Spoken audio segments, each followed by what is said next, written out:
Muito bem-vindo! Vai deixando o seu like, se inscreve no canal e ativa o sininho. Nós estamos na série Tempos e Estações. Hoje é o episódio 18. Se você é novo, clica aqui que a gente leva lá no início da série. Esse episódio é a continuação do episódio anterior. Então o nome dele é Quem Governa o Tempo, parte 2. No episódio anterior nós começamos a falar sobre esse assunto. Como é que Deus estabeleceu os astros para governar? E que o diabo, um querubim que caiu, chamado de estrela da manhã, mas Jesus, a resplandecente estrela da manhã, brilha sobre tudo e sobre todos. Agora, continua a pergunta: quem governa o tempo? Depende. Nós já sabemos que dia é a volta da Terra em torno do próprio eixo e que ano é a volta da Terra em torno do Sol. E assim por diante.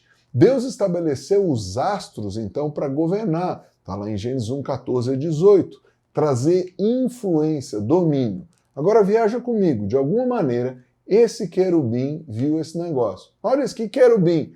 O diabo.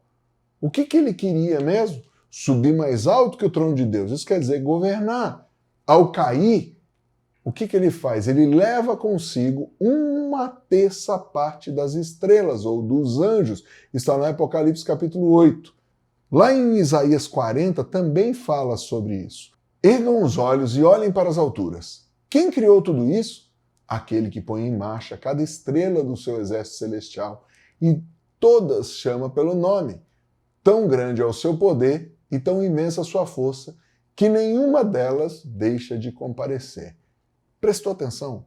A palavra de Deus está mostrando aqui que anjos são como estrelas, estrelas como anjos. Ao cair, o querubim não caiu sozinho. Ele leva consigo 1/3 dos anjos. Só anjo? Não, ele leva querubim, serafim, anjo, arcanjo. E o que aconteceu então?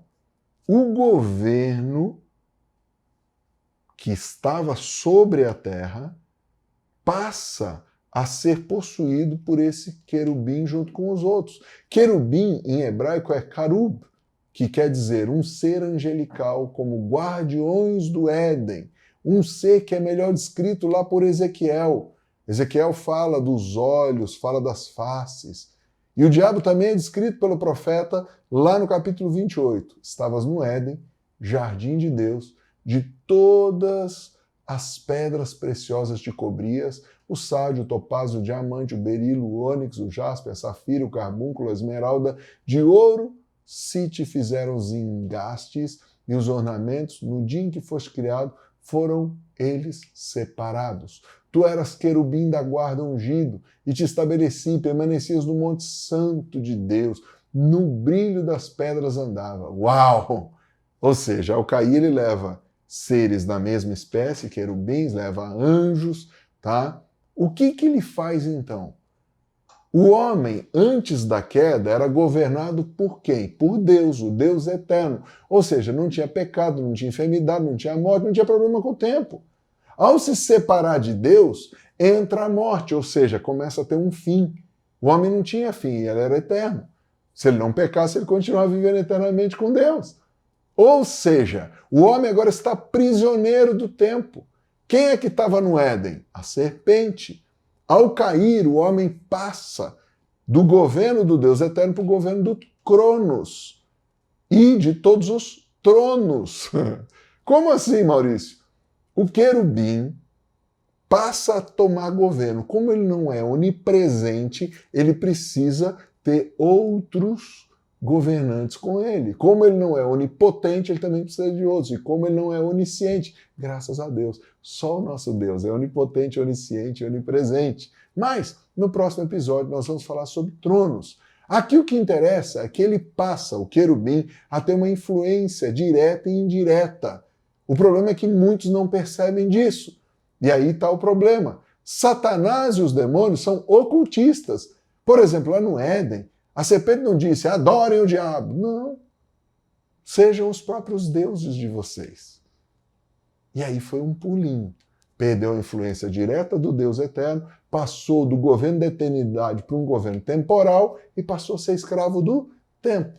Como vencer isso? Primeiro, tendo a consciência e entregando o governo da sua vida para o Deus eterno. Depois, você vai aprendendo a discernir que as pessoas que estão à sua volta também são governadas por esse tempo. Que tempo? A influência do tempo. A influência da Lua, Lilith, a influência do Sol, Apolo ou Apolion, a influência de Marte, o deus da guerra. Uau! Nós vamos falar isso nos próximos episódios, quando nós falarmos sobre tronos. Que Deus abençoe você e blinde a sua casa e você ande acima de tudo isso. Sabe por quê? Em Cristo Jesus você pode estar assentado com Ele, lá nas regiões celestiais, acima de todo principado, trono maldito, potestade, forças espirituais da maldade. Em Cristo nós somos mais que vencedores. Tamo junto ao infinito e além.